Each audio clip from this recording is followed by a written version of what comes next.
as they begin the climb up towards the finish. It is Opera Hat who's going to gain another victory here on the course from Mary Gale. Back in third, Royal Mount Brown, and coming up to the finish, it's another victory for Opera Hat here at Naas for Anthony Powell, as John Fowler's mare is unbeatable round here. Opera Hat, a mare of a lifetime with the heart of a lion. A Grade 1 winner at Aintree and dam of the talented Woodland Opera, but her huge affection with the racing public was surely founded at Naas Racecourse, where she became a standing dish, winning 9 times. And fittingly, she'll forever be remembered here by a mare's steeplechase named in her honour. So what about her extended story and the person whose life she enriched the most? It's my joy to talk to her owner, Valerie Cooper, who's so deserving of owning such a horse. Valerie, it's very fitting that we should be talking here at Naas Racecourse, somewhere with huge memories for you. Very definitely. Opera Hat, obviously 9 wins. It's a staggering total, isn't it? Well, we had some very special days here, very special days, and Naas Racecourse was always special because of the location and because of the people involved. But even as a child, you used to come here, didn't you? I came as a teenager here. Yeah. In the car park in Naas, I watched Vincent O'Brien's Early Mist win the National in the car park with Dermot O'Brien. Did you? Yes. Whenever that was, I can't remember what year it was, but that I've always remembered. We're going but back I had a bit. been here before with my parents. We'll talk more about Opera Hat in due course, but I want to hear more about your life, your childhood. You were born, Valerie Beamish, in County Cork. Tell us about that childhood.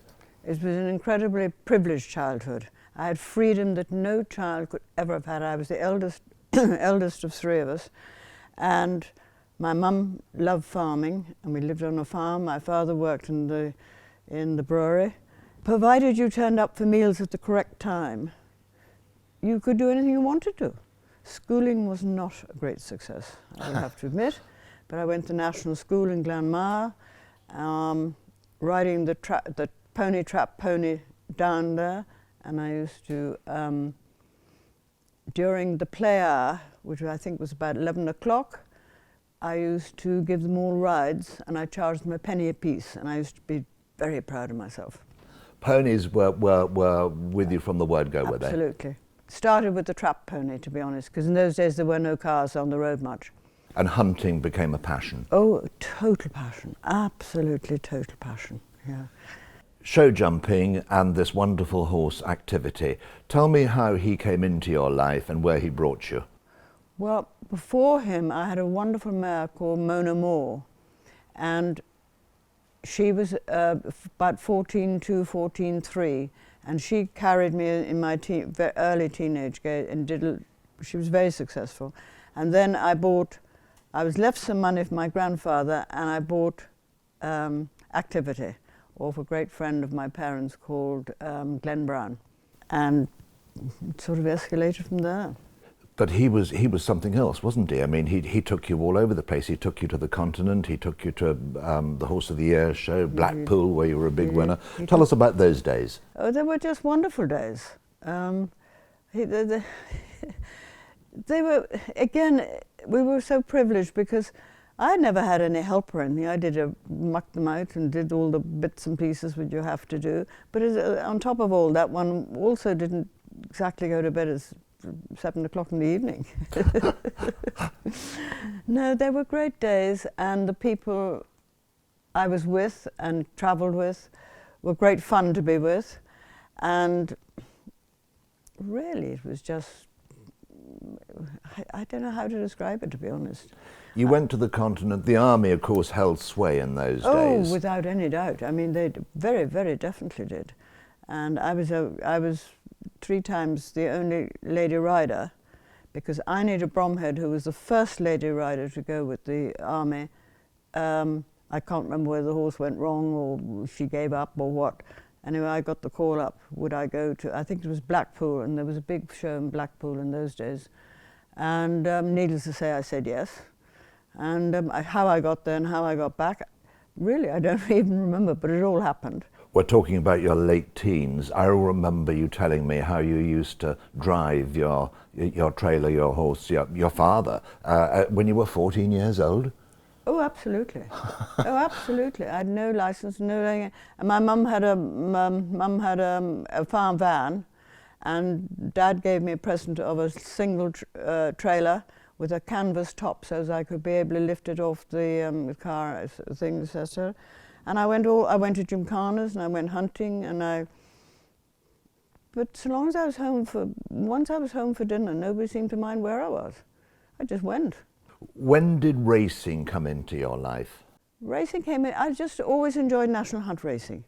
I think I just always took an interest. My parents you go to Mallow, as it was then, and Tipperary, or Limerick Junction as it was then, and Clonmel, Tralee, Killarney, Listowel were very high on our list because we lived in Cork, and West Cork and Kerry was very much part of my childhood.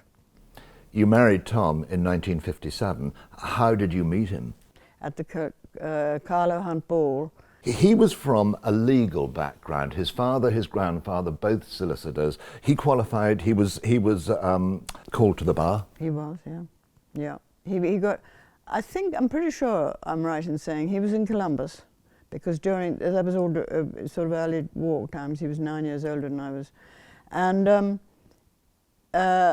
he got a scholarship to Trinity, and it was never used because he had to take a year off because he was finished school at 16 and he was too young to go into Trinity. And anyway, then he went to Trinity, and then he got called to he did law and got called to the bar, and he practiced for, I think it was two or 3 years. He said that it was just the call of the horses that made him give it all up. He had a spell in Goffs. He got very friendly with Tim Vigors. Tim left. Pat Vigors was his friend because Pat Vigors was at school with him. Okay. In Columbus. Yeah. And Pat put him introduced him to Tim, and that's how that friendship started. So the legal profession got put behind him, and he followed the horse all the way. But he always said it was the best thing that ever happened to him, because in the horse business, or in any business, he said he just knew how to cope with it if there was a problem. What do you think gave him the gift of recognizing ability in the horse? I think it was intuition. He just had it in him, and I don't think it's explainable, to be honest. You've always been modest. And no doubt you'll contradict me now, but you were so often by his side, and going to America. Do you know? I mean, he was one of the pioneers of buying the American Thoroughbred with Vincent and the like. They were rather remarkable days. You'd go over in May, and you'd preview all the yearlings of. Yeah. He set it all up himself, and he did it, and. The Keeneland people were absolutely brilliant. The Fasig-Tipton people were brilliant, and they have a lot of them have remained friends ever since. It was remarkable. We went to all the stud farms, and it was an amazing month. And I think we did it for about 7 years. How did you find being a bloodstock agent's wife? Oh, good fun. Oh yeah, hard work. Don't get me wrong. It was hard work. When I say it was hard work, it was a labour of love, because you saw wonderful thoroughbreds, you met wonderful people, and we were very lucky. Somebody paid for the hotel and somebody else paid for something else, and we just got on with it. And I was very lucky because I had 4 children at home, and I had a very, very good person looking after them. Otherwise I couldn't have done it. He bought 5 Epsom Derby winners, 2 Grand National winners, and so many other horses of consequence, champions. I think that's quite remarkable. You've got these incredible scrapbooks, and I have so enjoyed going through them. And I found a letter that Tom wrote to Raymond Guest, and it's an absolutely iconic letter. I'm just going to read you a little bit of it because it is staggering. He says to Raymond, he's describing a colt by Never Say Die. He says, "This colt is about the most flawless individual I've ever seen. He's medium-sized and has it every way. I think he will make about 15,000. At that price, he must represent good potential value. And he ends the letter by saying, I would like to imagine you leading in a Derby winner at Epsom. This horse turned out to be Larkspur. He bought him for 12,300.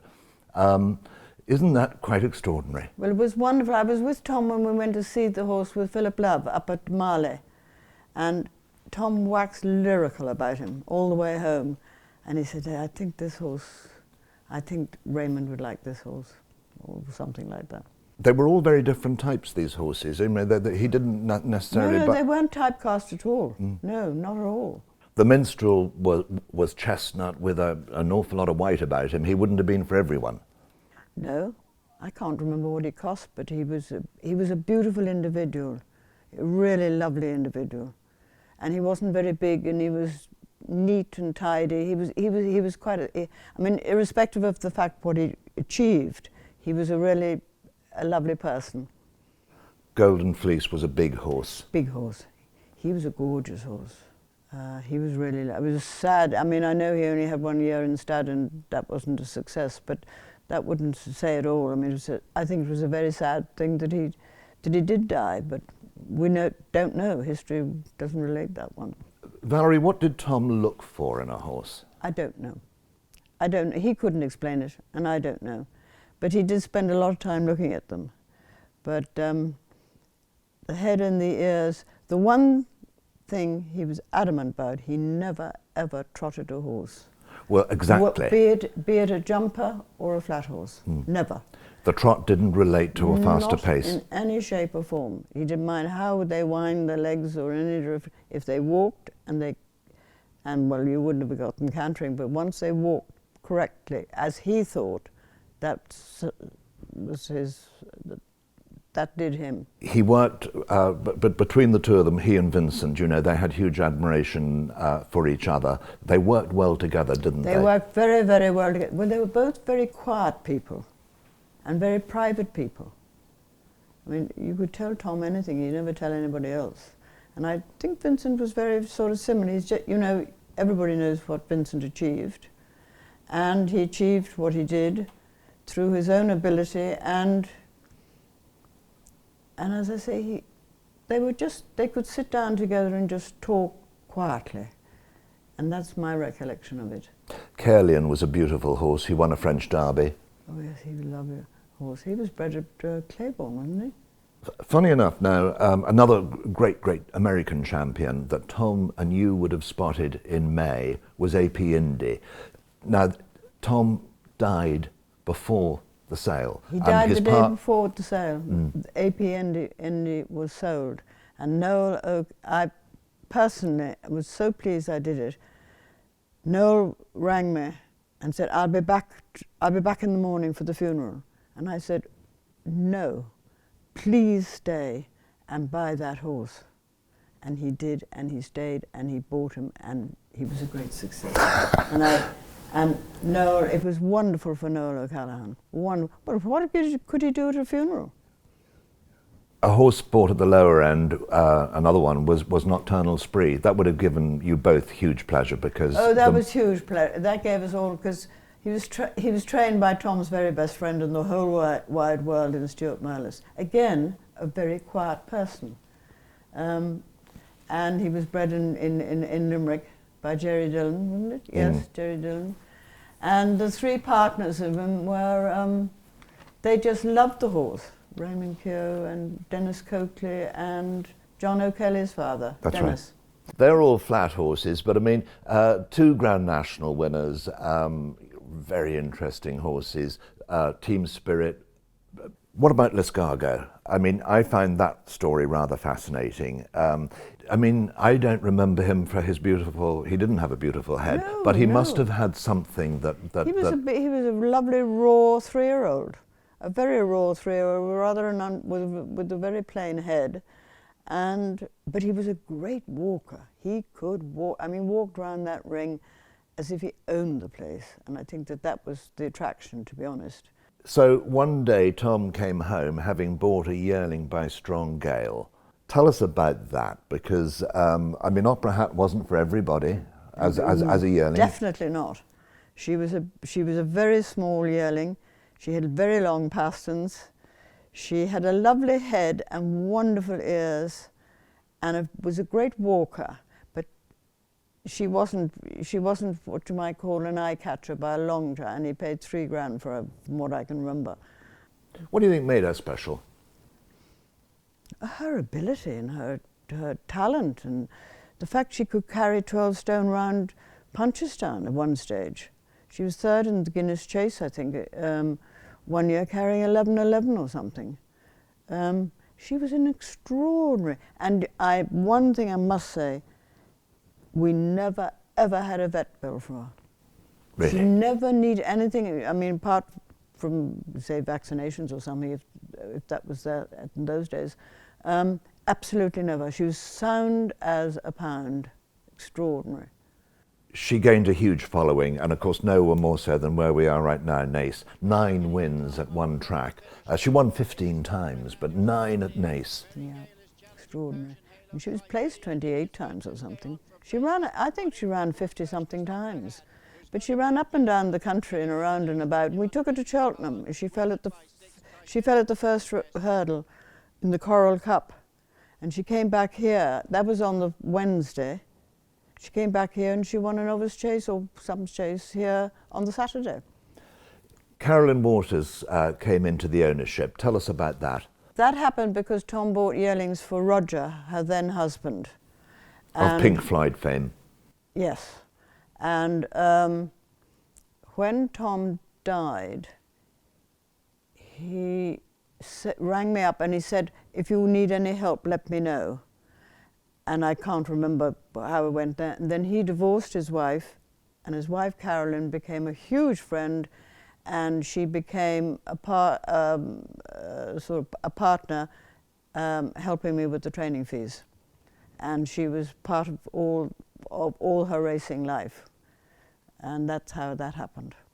And then, of course, Opera Hat produces Woodland Opera, so yes, the story but after continues. a lot of useless foals. Yeah, he's the only winner she ever bred. Really? Yep, she's the only one she ever bred. Not a bad one. No, not a bad one. But we sold Opera Hat, which was against all the things I wanted to do. And the reason we sold it, we got a lot of money for her. And she went to England. These people bought her. They were called Sanders. And then the story goes, if you have time to listen to it for a minute, on Christmas Day, whatever year it was, we finished lunch and everybody went out into the front of the house, and Alice, my granddaughter, was leading around an absolutely scruffy looking animal, with long hair, not clipped or anything else. And I just said to her, gosh, you've got a new pony, how lovely.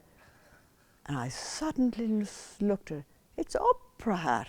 And my son Patrick bought her back. And on Stevens's day, John Fowler sent the trailer down for her, and she spent the rest of her days in Rainston. That's the story. Isn't it lovely? Yeah, and I don't know what Patrick paid for her, but that was, he's never told me, but that was really special. Amazing. Of course, Woodland Opera was trained by John's sister very suitably. Well, he spent his days in Rainston, and as a 4-year-old, Lorna had only just arrived at Rainston, married to John's son, Harry.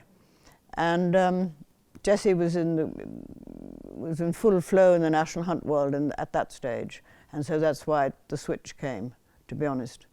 And I felt sorry for Lorna, but it was an obvious thing to do at the time.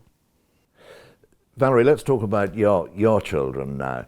You produced 4. They've all been hugely successful. They've all, well, Jonathan, the late Jonathan, so sadly, but he actually didn't follow his profession into the racing game. No. But was hugely successful in his own field. He was a journalist, and he learnt his trade in New York. In People magazine was his first job, I think, in New York. And from there on, he always wanted to write and scribble, and he was a punter. He loved his punting. And I think his best friend, along with was Alan Sweetman, because they were at Trinity together. etc. And he just loved it. And he loved the racing. He came to Aintree the day she won the Monmelling. And he loved it all, but not physically involved at all in horses. Alan, your eldest, has been the stalwart behind the Naas racing dynasty for the last 3 decades, probably. Yeah, well, it is. It's a long time. A long time. He got headhunted out of Goffs by Philip Galway, who wanted to retire, sorry, from running Naas's empire. And he very bravely put a young man in for the job. And the young man is now an oldish man, still in the job. Well, they've done so well. He's done so well. Yeah. And Patrick, so suitably, is now the well, that was great. The BBA, yeah. BBA Ireland. I was delighted when he came back to do that. That was quite special, actually, because when Tom and Tim Vigors set it up originally, and then Tim left, and Tom was left with holding the baby, if you like, which was quite true, and that's what we worked for. And I was so pleased that Patrick came back to work in it. And then Diana, I mean, she's been with Sheikh Mohammed. She's done so much through her life. Huge, yeah, huge. Well, I think she went from Desmond Stoneham. Desmond Stoneham in the International Racing Bureau in France, and of course she then became a fluent French speaker, and then she came back and she did 3 years as PA for Luca Comani, and then I think that's when she went to Sheikh Mohammed. And then he sent her to Everett with David Loader. David Loader went there to train. They bought Fontainebleau and they set it up. And that was not a great success. I don't know why. But she had a very nice house and I used to go out and have a nice time with her. And then she went to Godolphin. And the rest is history. She's done so well. Absolutely history. And when she was ill with cancer, Sheikh Mohammed said, well, just whenever you're ready, come back. And she had a year and a half, 2 hours off, and when she came back, he switched her from Godolphin horses to being very involved in his equine charities, which is what she does now, and also, as you all know, about the welfare of the horses and the retraining of the horses, and she loves it. You've given so much, Valerie, to Irish racing. You became a member of the Turf Club 30 years ago. You've been on dozens of committees. You've been chairman of Tipperary. I mean, it's. I know it's in your DNA, but you've given so much back, and it's hugely appreciated. Well, I lost my husband when I was 55. So what do? Children are gone. I loved the life I had with Tom, and I was very, very lucky. Turf Club rang me up, or somebody rang me up, or somebody told me that I might become a member, and I did become a member. My father was alive then too, so both of us were there for a very short time. Where do you see us now, do you think? I mean, how healthy are we as a sport? Well, I don't really know how healthy it is. I would like to think that it will always go on. Life changes and everything. But I think horse racing is unique, and the people who support it are unique, to be honest, especially the owners.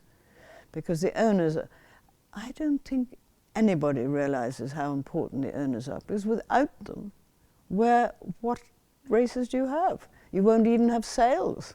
They also come from all walks of life, and that's what, there's a small man, there's the middle man, there's the big man, and they're all gelled together, and the one common denominator is that winner's circle. Yes. It's a family, isn't it? It is, it is, it is. Valerie, what is the secret to a happy life? Well, I think to do your very best that you can with whatever you've been given to do, and if you can't do it, or thing, and I think the highest thing of all is integrity, without any shadow or doubt.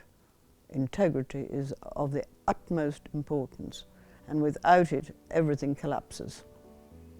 You have ticks in every box, I can tell you, and it has been such a joy talking to you, and we could talk for a long, long time, but well done, and thank you so much. Well, thank you, Robert, and thank the team here, and it's been a pleasure and a big surprise to me, and it's lovely to to recollect a very happy, happy life.